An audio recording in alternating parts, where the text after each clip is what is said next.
Auto zaharrak aparkatuak eta ostatu untan, zigarretakea 70. hamarkada berrit sortzeko. Doni Banelu itzunen joan den astean, Las Buenas Compañías espanol filmaren parte bat grabatu dute.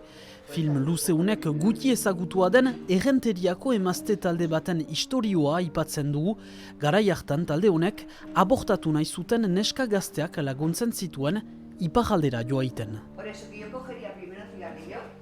1977, l'Espagne était dans une explosion de liberté. J'ai une nécessité d'expliquer qu'est-ce qu'il passait à cette époque. Et en plus, j'ai connu un groupe de femmes, des femmes qui aidaient d'autres femmes si elles avaient besoin pour avoir un médecin pour avorter.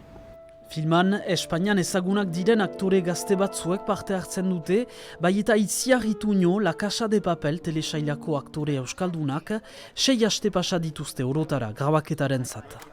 Euskal Herrian egin izan da, hegoaldean eta ere Ipar Euskal Herrian, eta baita ere mugan, muga hori Puente Avenida deitzen dena hor, idekia izan da gurentzako muga hori pasatzeko, eta hori izan da momentu simboliko bat. Filma urte baten buruan aterako da.